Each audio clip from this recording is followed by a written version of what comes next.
The Industry 4, Fourth to Forthcoming Industrial Revolution, an initiative to serve the industry and society.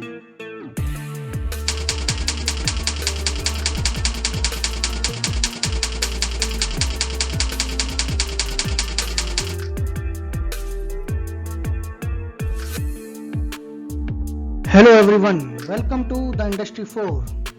I am Kuldeep Kaushik and today we are going to discuss about Cloud Native and the Industry 4. Today I am going to speak on Cloud Native journey. It's about the 4 steps of Cloud Native journey. The Industry 4 and Cloud Native. Every industry no matter how big or small must digitalize by cultivating the benefits from the implementation of emerging technologies.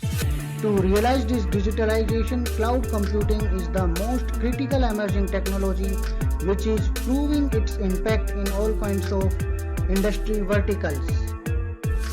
As we are now entering the 4th industrial revolution or Industry 4.0, like its 3 predecessors, Industry 4.0 brings about new levels of productivity in manufacturing through applying technology and automation in both production and management processes.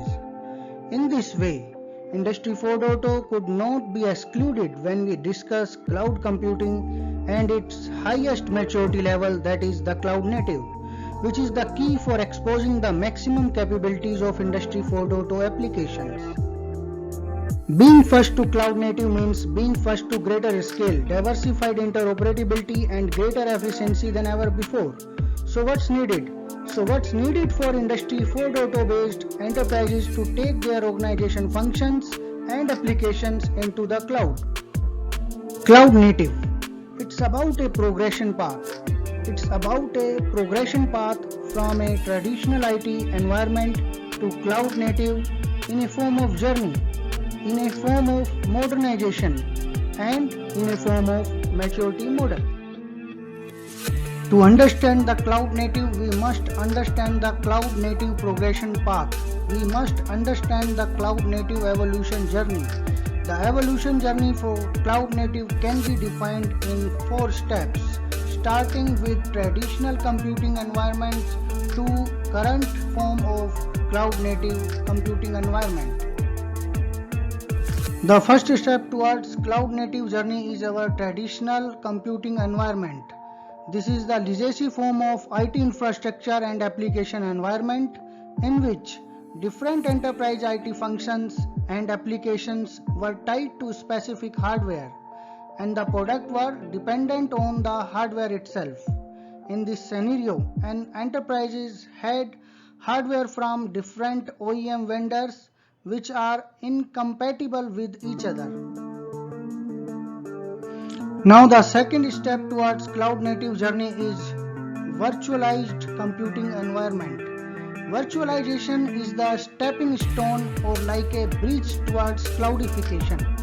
Virtualization facilitates hardware consolidation by making it possible to run applications on generic and common hardware, mostly known as COTS, common off-the-shelf hardware.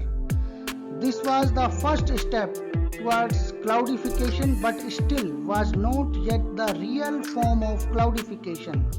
The virtual network functions are still siloed, effectively delivering the benefits of cloud-less significance as there is no pooling of hardware resources across the different applications for different enterprises functions.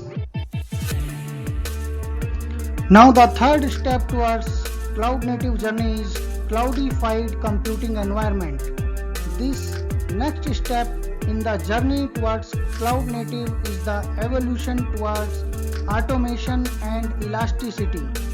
It is about the scaling up and scaling down of required IT infrastructure resources in an elastic and automatic form. At this step, the cloud layer made it feasible to automate the deployment of applications into the data centers running on generic COTS common off-the-shelf hardware, and elasticity, scale up and scale down, supported through VNF means virtual network functions managers depending on an application's capability and requirements.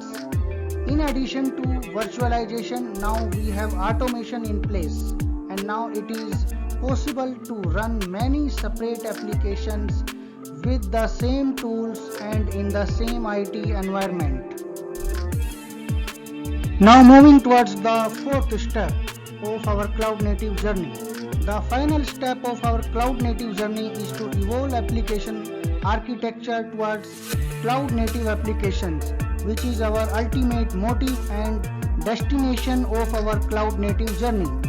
This involves the decomposing of enterprise functions into microservices and make it feasible to run the applications as infrastructure independent. This means we can deploy and run our applications in the form of microservices in different scenarios, like as directly on the hardware or on virtual machines or in containers. Furthermore, in addition to infrastructure independence, the most important quality is programmability and automation, which we have achieved by the implementation of DevOps. Let's move forward to understand the important aspects of cloud native. These are the important aspects of an enterprise is going to be impacted by the adoption and implementation of cloud native. The first aspect is application design and development. This is the way we design and build our software applications. Second aspect is technology and infrastructure. This is the way we deploy our applications on our IT infrastructure. Third aspect is process and ways of working. This is the way we work in a collaborative environment as compared to silo zones. And the fourth one is management and orchestration. This is the way we manage our applications and infrastructure with a holistic approach. Now the most important fact is that all these aspects do not provide any outcome in separation, means these all aspects have an effect on each other, so not any of them should be unnoticed at any point in time. For example, if applications, infrastructure and orchestration all follow the cloud native design rules and patterns, yet we would not be able to take all the benefits and full potential of cloud native setup if we have not worked on processes and ways of working. Thank you for being with us. See you again with our new videos on the Industry 4.